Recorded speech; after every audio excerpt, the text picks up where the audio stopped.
These notes are on factoring polynomials, and I'm going to show you two different methods today. The first one is factoring by grouping, and we use this when we have four terms. And you've actually kind of already done something like this before, because when it's four terms, you group the first two together and the last two together, and then factor out the GCF.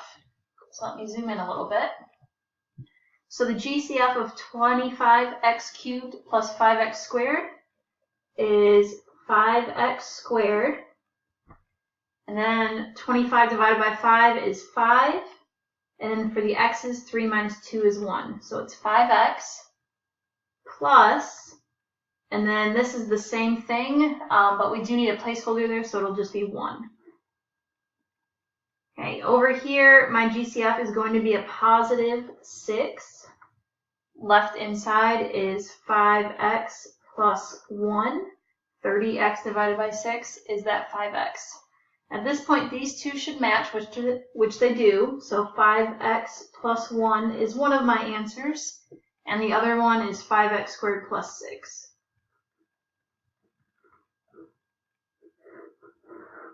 That's it. Okay, let's look at another one like this. Same thing here. Group the first two, group the second two. GCF of 42d cubed and 36d squared is going to be 6d squared. 42 divided by 6 is 7, and I still have 1d. 3 minus 2 is 1. Plus 36 divided by 6 is 6, and the d squareds cancel each other out. Over here, my GCF will be negative 1. And that changes the signs of both of them inside, so 7d plus 6. These two match, so I know I'm good there. And then 6d squared minus 1.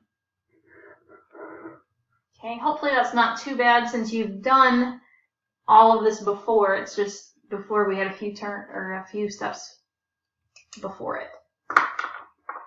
Okay, now let's look at difference of squares real quick. So difference of squares, we use this when we have two terms and the numbers make perfect squares, meaning you can take the square root of them. But notice it does say difference. That means this can only be used with subtraction. Okay, this can only be used when it's subtraction because it's difference of squares. And I will show you an example why it's not. But let's look at 9x squared.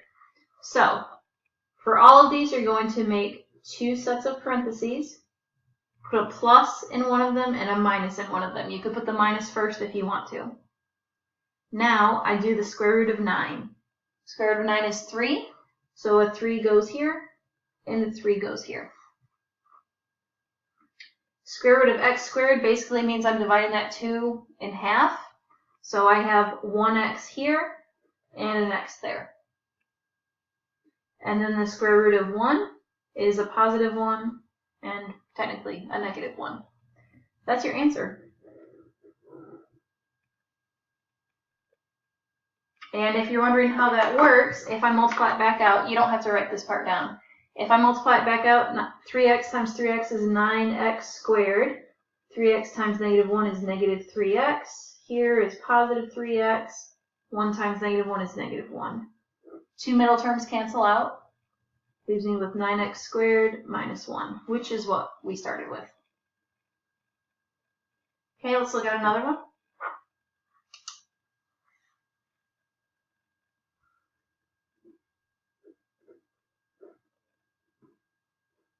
Square root of 4 is 2. Y squared, just split them in half. So there's a y and there's a y.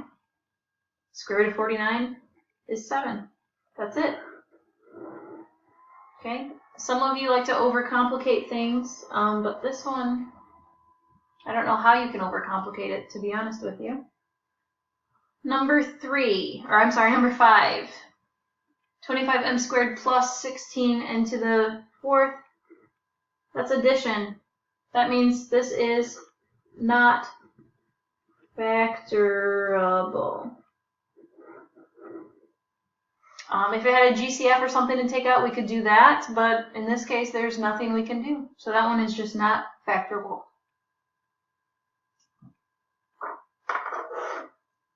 And the last one, number 6. You need to take out the GCF first before you start doing all your square roots and whatnot, because you can't really evenly take the square root of 24 or 54. But if you take out the GCF, which is a 6, you are left with 4x squared minus 9y squared. 4 and 9 are both perfect squares, meaning we can take the square root of them.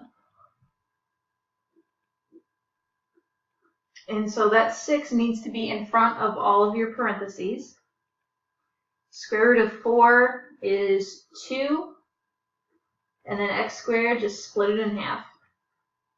Square root of 9 is 3, and each one gets a y. Here's your answer.